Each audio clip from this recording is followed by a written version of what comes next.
안녕하세요. 특일남입니다. 오늘은 특수교육학의 매우 중요한 포인트들을 이야기해보는 시간을 가지도록 하겠습니다. 우선 오늘 영상을 함께 해주실 특별한 손님을 소개해드리겠습니다. 바로 2019학년도 경기도 중등특수교과 수석합격 선생님을 모셨습니다. 이렇게 함께 해주셔서 너무 감사합니다. 좀 불러주셔서 영광입니다. 네, 우선 선생님 합격하시고 나서 어떻게 지내셨어요? 저는 합격을 하고 처음으로 특수학급에 발령이 나게 돼서 이전에는 다른 곳에서 일을 했었지만 특수학급에 처음 발령이 나서 이 일에 적응을 하느라 정말 눈코 뜰 새 없이 시간을 보냈던 것 같아요. 눈코 뜰 새 없이 지내시는 건 수석 합격 선생님이나 저랑 다 똑같은 것 같습니다. 네. 어쨌든 이 영상을 만들게 된 건 많은 선생님들이 요청도 있으셨고요. 저도 이제 시험이 다가갈수록 중요한 내용들만 봐야 된다는 그런 생각이 있어서 영상을 준비하게 됐는데 마치 우리 수석 합격 선생님께서 함께 해주시기에 더 힘이 났던 준비 기간이었습니다. 저희가 한 일주일에서 2주일 정도 공부를 했죠? 네. 일주일에서 2주일 정도 예전에 공부했던 책을 다시 한번 열어보는 시간을 덕분에 가지게 됐어요. 네. 뭐 어떠셨어요? 좋으셨어요? 정말 작년에 이걸 어떻게 봤나. 새삼 그렇죠. 그 생각이 들면서 지금 공부하고 계신 선생님들 정말 대단하시다. 맞아요. 이거 쉽게 할 수 있는 일은 아닌 것 같습니다. 분명한 건. 그런 생각이 들었습니다. 우리가 몇 개의 영역 정도 나뉘어졌죠? 특수교육학이? 특수교육학이 대체로 보는 사람마다 좀 다르겠지만 저희는 한 13개 영역 정도 잡았습니다. 맞습니다. 저희가 13개 영역 정도로 나누고 그 영역들마다 뭐 한 3개에서 4개, 많게는 한 5-6개 하다 보니까 약 한 60개 정도의 특수교육학의 중요한 내용들이 나왔던 것 같아요. 네. 저희가 뭐 많이 줄이고 꼭 필요한 걸 넣고 빼고 했는데 그 기준을 기출, 여태까지 출제되었던 문제 위주로 한번 추려보니까 약 60개 정도? 그래요. 60개 정도의 중요한 포인트들을 같이 이야기해 보도록 하겠습니다. 자, 먼저 시각장애부터 살펴볼 것 같은데 시각장애에서는 제일 중요한 게 뭔 것 같아요, 선생님? 시각장애에서는 먼저 살펴볼 건 장애 원인과 원인에 따른 교육 조치를 살펴보는 게 중요하다고 생각해요. 맞아요. 시각장애를 유발하는 다양한 병들이 있는데 어떤 특성을 가지고 있고 그 특성에 맞게 우리가 교사로서 어떻게 중재해야 되는지가 시험에 거의 매년 나오는 것 같아요. 그렇죠? 네, 매년 나오고 더해서 서술형 문제에 단골로 기출이 되고 있어요. 시각장애에 장애 유형을 주고 거기에 따른 행동 특성이나 조치까지 해서 4점짜리 또는 5점짜리 문제로 많이 구성이 되고 있어요. 그런 것 같아요. 그래서 문제가 그냥 단순하게 어떤 병의 이름이 나오는 게 아니라 그 학생의 특징을 문제상에 제시해주고 그에 따른 중재를 답안을 써야 되는 내용들이 나왔는데 15년도인가요? 초등학교 문제, 특수초등 문제에서 머리에 충격을 주면 안 되는 그런 상황을 제시했고 그 병증의 이름을 쓰고 미수가 망막 병증을 써야 됐고 또 점자를 지도하면 안 되는 또 학생은 누구인가 이렇게 나왔는데 역시 그 또한 당뇨병과 연계된 병과 관련된 내용을 썼어야 됐던 것 같아요. 네. 그래서 요즘 볼 때 다양한 교육적 조치에 의해서 많이 언급이 되고 있는 게 대비, 그리고 추시, 추적, 주사, 중심의 보기와 같은 시기능 활용, 여기와 관련된 거, 그리고 뭐 안구 진탕에 관련돼서 어떻게 조치를 취해줘야 할지 다양한 이런 얘기가 요즘 좀 더 나오고 있는 것 같아서 원인에 따라서 교육 조치를 잘 연계시켜서 보는 게 공부할 때 포인트가 아닌가 싶습니다. 저는 거기에 더해서 반맹 학생 나머지 시야를 어떻게 활용해야 되는지 중요한 것 같아요. 이 내용이. 이게 시야가 한쪽만 있는 친구들에게는 어떻게 해야 될까요, 선생님? 이런 친구들 같은 경우에는 보조공학기기, 대표적으로 프레넬 프리즘의 도움을 받아서 시야를 확보해 줄 수 있는 그런 방법을 쓰는 게 도움이 되죠. 그래서 맞아요. 여기에서는 보이지 않는 쪽을 보기 위해서 그나마 남아있는 쪽에 프리즘을 설치해서 이쪽을 볼 수 있도록 하는 것. 그리고 저는 이 시야가 한쪽만 남아있지만 이 시야도 쇠퇴되지 않도록 이 시야를 충분히 활용할 수 있도록 해야 되는 것 같아요. 그래서 좌석 배치를 고려하거나 그런 방안들도 있는 것 같아요.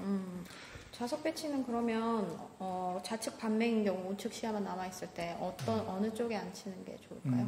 이 친구는 오른쪽만 남아있기 때문에 이 학생 입장에서 교실의 좌측에 있어야 되겠죠. 그러면은 고개를 많이 돌리지 않고도 앞에서 수업하는 모습을 볼 수 있기 때문에 고개를 많이 돌리지 않고 볼 수 있게 배치를 하는 게 중요하다. 또 그 다음 뭐가 중요할까요, 선생님? 아까도 잠깐 언급을 했지만 시각장애 학생들, 맹과 저시력 학생이 주로 사용하는 보조공학 기기에 대해서 알아보는 게 좋을 것 같아요. 19년에 점자 정보 당말기의 특징, 그러니까 기능에 대해서 기출이 되었거든요, 중등에서. 그래서 이번에는 초등 같은 경우는, 유초등 같은 경우는 맹학생 관련 기기를 보는 게 중요하고, 중등 같은 경우는 작년에 점자 정보 단말기가 나왔기 때문에 저시력 학생과 관련된 그런 기기들이 나오는 게 그런 걸 보는 게 중요하다고 생각이 들어요. 네, 그리고 또 다른 거 확대경 같은 경우 선생님 그게 17년도였나요? 확대경 어떻게 활용하는지에 대해서 문제가 나왔었잖아요. 초점거리, 네, 작업거리. 그 답변하신 분들 정말 대단하신 리스펙트합니다, 정말. 그 답은 지금 시험 상황이 아닌 상황에서 풀려고 해도 상당히 어렵고 계산까지 들어가야 하는 답변이었어요. 초점거리, 디옵터분의 1, 공식들. 그 특수교육학에서 유일하게 수학적 계산을 해야 되는 영역이라고 하더라고요.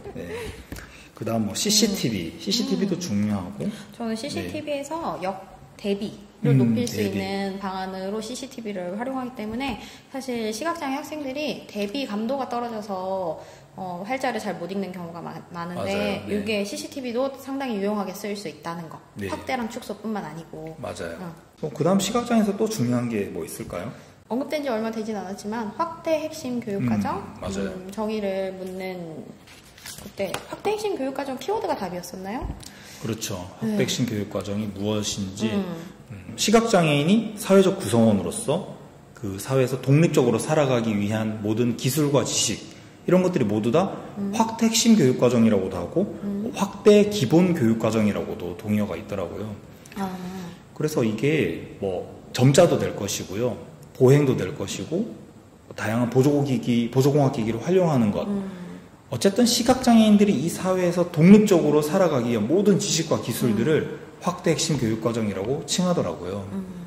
여기에서 더불어서 아까 보행 말씀해 주셨는데 그 보행에 대해서도 안에 좀 중요한 내용 얘기해보고 할까요? 그렇죠. 보행 너무 중요한 것 같아요. 보행은 제일 크게 두 가지로 나눠지잖아요. 그렇죠? 방향정의와 이동. 그렇죠.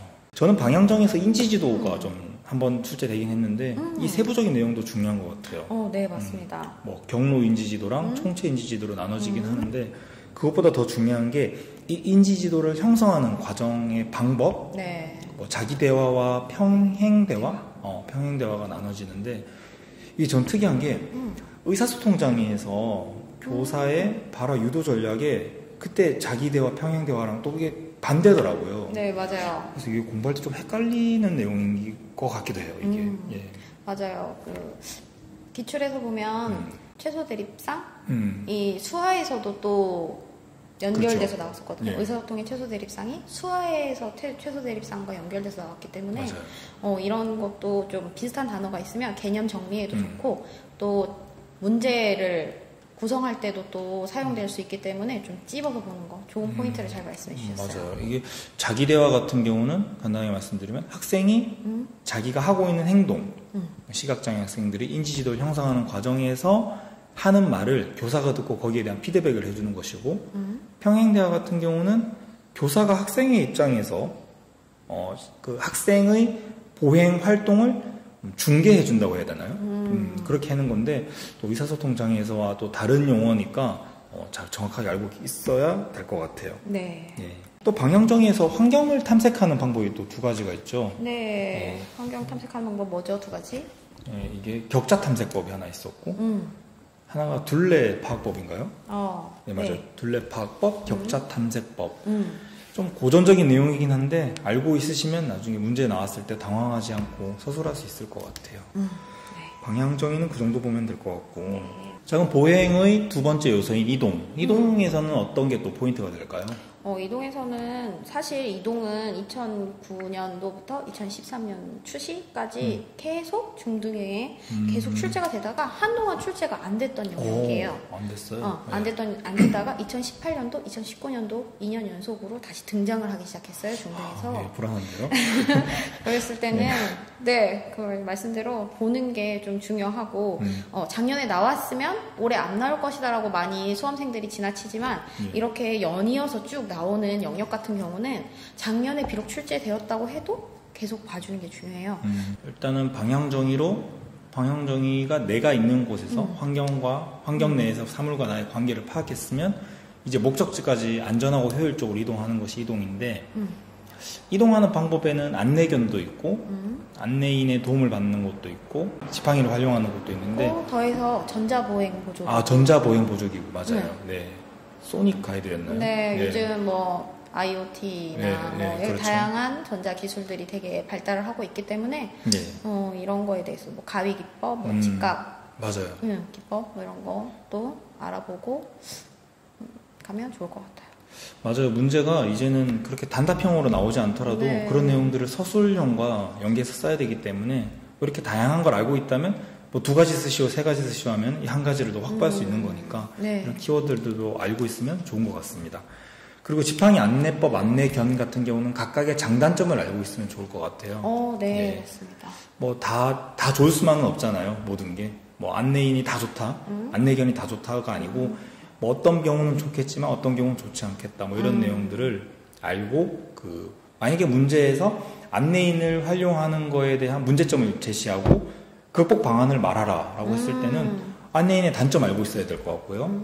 극복 방안을 말하기 위해서는 지팡이 보행이나 안내인의 장점과 연계해서 그런 극복 방안들을 대안을 제시해주면 좀 좋은 답안이 되지 않을까 생각이 듭니다. 좋은 포인트 잘 집어주신 것 같아요.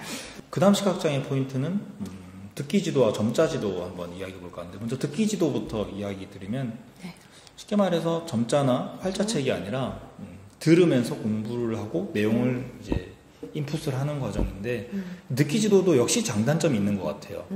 그 장단점에 대해서 뭐 2가지, 3가지 정도는 알고 있으셔야 될 것 같고 그 인덱싱의 개념 인덱싱 뭐 어느 부분에 뭐가 있다라는 표시해 주는 것들 그런 것들도 인덱싱. 좀 중요한 것 같아요.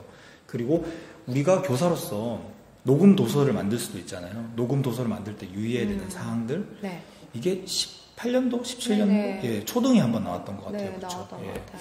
한번 나왔던 내용이니까 한 번 더 유념해서 보시면 좋을 것 같아요. 저는 여기에 더해서 맹학생을 위한 촉각지도 제작 지침. 촉각지도 맞아요. 네.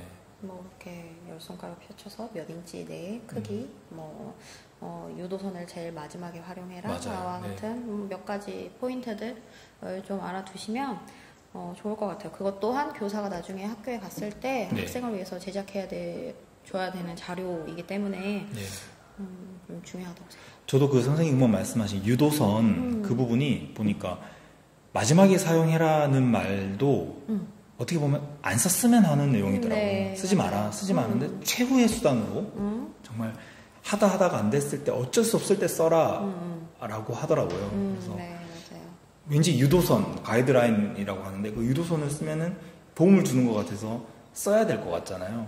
근데 뭐 문제상에서 박 교사가 유도선을 먼저 써야지요 라고 하면은 잘못된 것을 지적하고 수정할 수 있는 그런 내용으로 문제 충분히 나올 수 있을 것 같더라고요.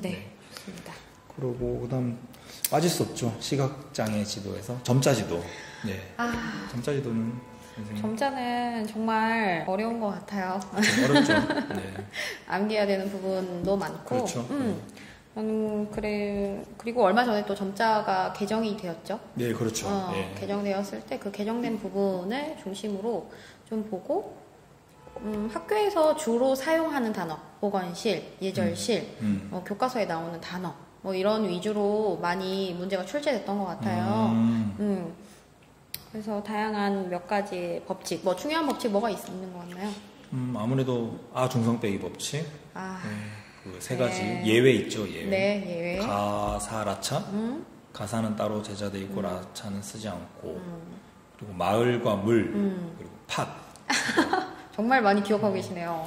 요 3가지는 다 알고 있으셔야 될 것 같아요.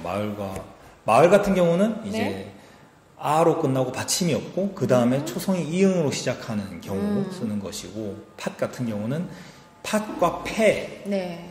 구분하기 위해서 써야 되는 내용인데 이 아 중성 빼기를 다 쓰는데 쓰면 안 되는 예외가 3가지가 있다는 거 요거 알고 있으셔야 될 것 같아요. 저는 점자는 다들 열심히 외우시고 있을 거라고 믿어 의심치 않고 있는데 네. 뭐 물론 안 외우시는 분들도 있긴 있으시겠죠? 예, 포기하실 수도 있죠. 근데 굳이. 저는 점자를 잘 맞추기 위한 그냥 저의 쓸데없는 팁 하나는 아닙니다. 말씀해주세요. 예. 전날에 잠을 많이 자고 가세요. 아 맞아요. 예. 아차하는 순간에 정말 많이 틀리더라고요. 예, 저도 그랬어요. 예. 정말 쉬운 것도 네. 틀린 경우도 있어요. 이런 저희가 쓸 때 풀어서 쓰지 않고 약자를 많이 사용하기 때문에 이런 건 정말 아차하는 순간에 많이 놓치게 돼서 맞아요. 컨디션 관리가 매우 중요한 문제인 것 같아요. 그 문장구들을 선생님들이 막 외우시는 분들이 많이 계신데 네. 선생님 외우셨어요?